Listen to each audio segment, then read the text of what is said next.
चलिए शुरू करते हैं क्वेश्चन नंबर 1 से। असर्शन यानी अभिकथन और रीजन बोले तो कारण। असर्शन क्या है? Continuous and comprehensive evaluation CCE helps in the overall development of students, यानी सतत एवं व्यापक मूल्यांकन छात्रों के समग्र विकास में मदद करता है। क्या ये बात सही है? कॉन्टिन्यूअस एंड कॉम्प्रिहेंसिव, कॉन्टिन्यूअस मतलब लगातार, ऐसा नहीं है कि आप साल में 2 बार ही बच्चों का आकलन कर रहे हो, सिर्फ एक बार लास्ट में एनुअल एग्जाम हो जा रहा है जैसा पहले हुआ करता था, फिर हाफ ईयरली भी आए। अब हम कह रहे हैं कि आप समय समय पे ड्यूरिंग टीचिंग लर्निंग प्रोसेस भी लो, जो एफएज आपके होते रहते हैं समय समय पे, अलग अलग तरह से बच्चों को जांचो, ताकि सीखते समय ही, सीखने के दौरान, सीखने से पहले, सीखने के बाद, यानी हर टाइम पे असेसमेंट भी टीचिंग लर्निंग का ही पार्ट बन जाए, सीखने सिखाने का ही पार्ट बन जाए, आकलन भी। तो ये बात तो सही है, ये 3 स्टेप प्रोसेस है। हम पहले ए चेक करेंगे, फिर आर चेक करेंगे, फिर देखेंगे आर ए के लिए सही है कि नहीं है। ठीक, रीजन क्या है इसका? CCE focuses only on the academic progress of students, यानी एक तरफ हम कह रहे हैं कि सतत एवं व्यापक मूल्यांकन छात्रों के समग्र विकास। समग्र विकास क्या होता है? Holistic development. होलिस्टिक मतलब सिर्फ पेन पेपर टेस्ट नहीं, सिर्फ दिमाग का विकास नहीं, आपके इमोशंस, आपके शरीर का विकास भी, फिजिकल, कॉग्निटिव, सोशल, इमोशनल, हर एक पहलू में बच्चे का विकास हम देखें। वो पेपर पे कैसा कर रहा है सिर्फ वैसा नहीं, उसकी हॉबीज क्या है, वो किस क्षेत्र में अच्छा कर सकता है, हर एक आकलन, हर एक पक्ष में जांचना सीसीई ये कहता है कि सतत और कॉम्प्रिहेंसिव, यानी इन ऑल डोमेन्स। तो बात तो सही है। रीजन क्या दिया है कि सीसीई फोकस करता है सिर्फ और सिर्फ एकेडमिक प्रोग्रेस पे। भाई करिकुलर प्लस को करिकुलर, यानी शैक्षिक तथा सह शैक्षिक दोनों ही चीजों पे सीसीई फोकस करता है। ये कहना कि सिर्फ शैक्षणिक यानी पेपर पेंसिल टेस्ट या नंबर पे फोकस करता है तो ये गलत होगा। तो ये तो स्टेटमेंट ही गलत है अपने आप में, मतलब A is true but R is false. अब तीसरा स्टेप की जरूरत ही नहीं है कि रीजन ए के लिए सही है या नहीं, क्योंकि रीजन ही गलत हो गया। 2 ही स्टेप में काम खत्म। A is true but R is false. आगे बढ़ेंगे क्वेश्चन नंबर 2 पर। अगेन स्टेटमेंट है कि यानी असर्शन है, scaffolding is important in a child's learning process, यानी बच्चे की सीखने की अधिगम प्रक्रिया में मचान महत्वपूर्ण है, पाड़ या फिर ढांचा महत्वपूर्ण है।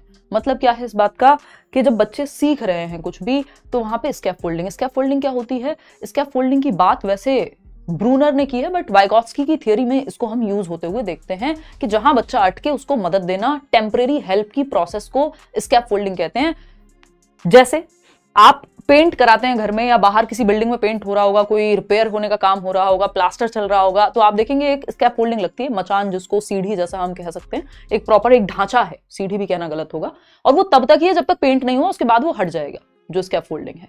तो स्कैफोल्डिंग सेम वैसा ही है, टेम्परेरी हेल्प है। जब आप साइकिल चलाना सीख रहे हैं, कोई पीछे से पकड़ता है, जब आप सीख जाते हैं तो छोड़ देता है, ये स्कैफोल्डिंग है। जब आप पेन नहीं पकड़ पा रहे हैं, खुद से गोला नहीं बना पा रहे हैं, आपकी मम्मी या आपके पापा या आपकी टीचर जब आपकी हेल्प करती है वो पकड़ने में पेन, वो स्कैफोल्डिंग है। जिंदगी भर नहीं पकड़े रहते हैं वो पेन, जहां आप अटक रहे हैं, जो आपसे नहीं हो रहा, उस स्टेप पे मदद, टेम्परेरी हेल्प जिसको हम कहते हैं। बात तो सही है। तो scaffolding is important in a child's learning process, true. Reason क्या है? Scaffolding refers to the support given to children to complete a task within their zone of proximal development, यानी स्कैफोल्डिंग या मचान, पाड़, ढांचा कहां पे दिया जाता है? एक टास्क को कंप्लीट करने के लिए जो बच्चे के ZPD में है, जोन ऑफ प्रॉक्सिमल डेवलपमेंट में है, समीपस्थ विकास के क्षेत्र में है। क्या ये बात सही है? बात सही है, बट ये ZPD होता क्या है अभी आएंगे। ठीक, तो ये बात भी सही है। तो दोनों बातें ही सही है कि इंपॉर्टेंट है। क्यों? क्योंकि जो वो सीख सकता है उस दायरे में उसको मदद मिल गई। जैसे आप ये क्वेश्चन सॉल्व कर सकते हैं, बस मदद मिल जाए, कहीं अटके हैं निकल जाएगा पेपर, क्योंकि ये आपके सीखने के दायरे में है। जोन ऑफ प्रॉक्सिमल डेवलपमेंट, संभावित विकास जहां तक आपका हो सकता है उस दायरे में है। तो both A and R are true and R is the correct explanation. भाई ए भी सही है, आर भी सही है, और आर ए के लिए भी सही है। ये इसी के बारे में बात कर रहा है। तो फर्स्ट हो गया सही उत्तर। क्वेश्चन नंबर 3 है, असर्शन देखिएगा, extrinsic motivation is more effective than intrinsic motivation in long term learning. Motivation पे एक क्वेश्चन आता ही है। 2 प्रकार की अभिप्रेरणा है, यानी 2 प्रकार की मोटिवेशन है, इंट्रिंसिक और एक्सट्रिंसिक। इंटरनल मोटिवेशन वो है जिसमें बाहर से आपको जरूरत नहीं है मोटिवेशन की, आप खुद से ही मोटिवेटेड हैं, आपका रीजन आंतरिक है, जिसका कारण बाहर ना हो, वो आंतरिक अभिप्रेरणा है या मोटिवेशन है। लॉन्ग टर्म लर्निंग की बात हो रही है। दीर्घकालिक सीखने में आंतरिक प्रेरणा की तुलना में बाहरी अभिप्रेरणा अधिक प्रभावी होती है। यार यानी दीर्घकालिक का मतलब है लॉन्ग रन में। जैसे आज 8 साल हो गए लेट्स रन को, तो ये लॉन्ग रन का एक प्रोसेस है। अगर इसमें सिर्फ एक्सटर्नल मोटिवेशन ही होती तो चल ही नहीं पाता, क्योंकि डे 1 पे तो आप लोग थे ही नहीं, है ना, 1 सब्सक्राइबर भी नहीं रहा होगा जब पहली वीडियो डली होगी। तो ये क्या है, लॉन्ग रन में अगर आपको चलना है तो एक्सट्रिंसिक मोटिवेशन ज्यादा काम की नहीं होती, इसमें गलत लिखा है ये, है ना। इंट्रिंसिक मोटिवेशन काम की होती है। ठीक, तो extrinsic motivation is more effective than intrinsic, नहीं, इंटरनल मोटिवेशन ज्यादा इफेक्टिव है एक्सटर्नल से। एक्सटर्नल हो सकता है कुछ दिन आपको बहुत अच्छा लगे, रिवॉर्ड के लिए, पैसे के लिए, नाम के लिए, जो भी चीजें एक्सटर्नल है उनके लिए काम करना एक्सट्रिंसिक मोटिवेशन है, जिसका रीजन अंदर है। जैसे आपको मजा आता है कोई काम करने में, सीखने में मजा आता है, इंटरेस्ट है आपका किसी चीज में, तो वो इंटरनल मोटिवेशन है। तो ये बात तो यहां गलत हो जाएगी। अगर लॉन्ग टर्म में चलना है तो इंट्रिंसिक मोटिवेशन चाहिए। शॉर्ट टर्म के लिए एक्सट्रिंसिक सही है कि रिवॉर्ड मिल रहा है, मम्मी चॉकलेट देती है रोज स्कूल जाने पे, 4 दिन जाओगे, जब चॉकलेट से बोर हो जाओगे फिर नहीं जाओगे। तो लॉन्ग टर्म में तो सेल्फ इंटरेस्ट काम आएगा। तो ये बात यहां फॉल्स है।